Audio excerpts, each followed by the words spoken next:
In this video, we're going to go ahead and get our project set up in Unity Hub. We're also going to visit itch.io to download the assets that we're going to use on this particular tutorial, download them and get them into our project in Unity. So let's get started. First thing you want to do is launch your Unity Hub application, and we're going to go ahead and go to New Project.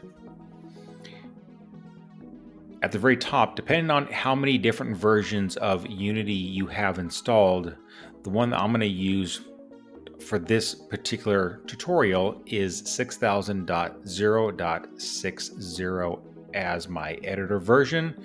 And then under core, I'm going to go ahead and use this Unity 2D core as the template of choice. And then I'm going to come over here to project name. Currently, Unity is trying to have us save this to the cloud. I want to go ahead and choose my local project. And then I'm going to go ahead and rename this one to Retro Space Shooter. And then choose the correct location or the location where you would like to save your project for future builds. Mine is in my documents, and I made a Unity folder inside there as well. And then I'm going to go ahead and create this project, and then let's go ahead and let that build and let the engine download all its current resources. Now that Unity has finished downloading all the current resources it needs, if your layout looks different than mine, I'm going to go ahead and set mine back to the default layout. I'm going to come up to the right-hand corner where it says layout. I'm going to go ahead and click on this, and I'm going to go back to the default layout. So this will go ahead and reset up Unity Editor in that default layout setting.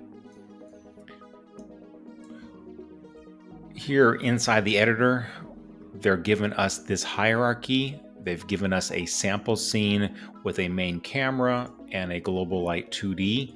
The hierarchy is going to be all of the game objects that are going to be in the specific scene called sample scene for our game. The scene is where we're going to be able to build our game in, and then the game tab is where we're going to actually be able to play our game and play test our game as we build.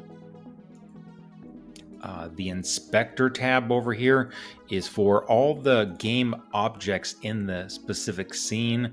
If we need to change any of their properties, add any additional components, we're going to go ahead and use the inspector to verify and change and modify those properties as needed.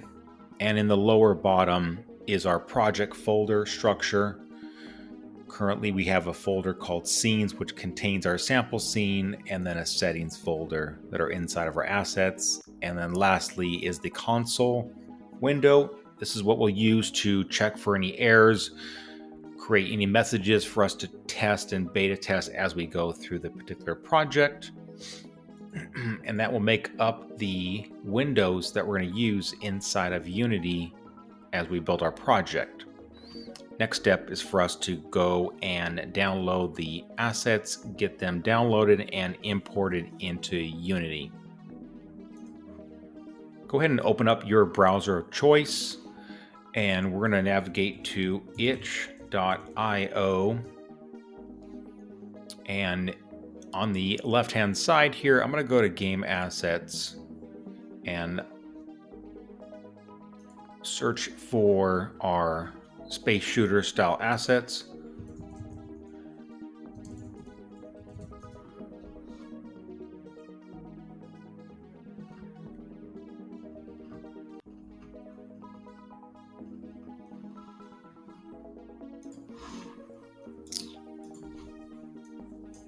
If we're having a hard time finding the specific assets that we're going to use for this particular game, Grafx is the creator of this asset pack that we're going to use. And this one here, the Mini Pixel Pack 3, is the one that I'm going to use on this specific game. So I'm going to go ahead and click on there. I'll also list a direct link to the asset pack in the notes, but I'm going to go ahead and download this package. And I'm going to go ahead and save as. I'm going to click on download. So I'm able to download this specific asset pack here. And this is going to come with some effects, some enemies, some items, the player ship, projectiles, and some UI objects themselves. So we're going to go ahead and bring this into Unity. I'm going to go back up to the root folder here in my downloads. Bring back up Unity. And we can then, here in the assets folder, I'm going to go ahead and create a folder for our art. So I'm going to go ahead and right click, go ahead and create a folder for art. Each developer does this setup differently as far as where these assets will live in your project. I prefer to create an art folder to put all of my art assets into. I'm going to go ahead and double click on there, bring back up my Finder, and then I'm going to take this project here. I'm going to go ahead and drag and drop it into the art folder itself so that I have access to all the information that comes from this package from this creator.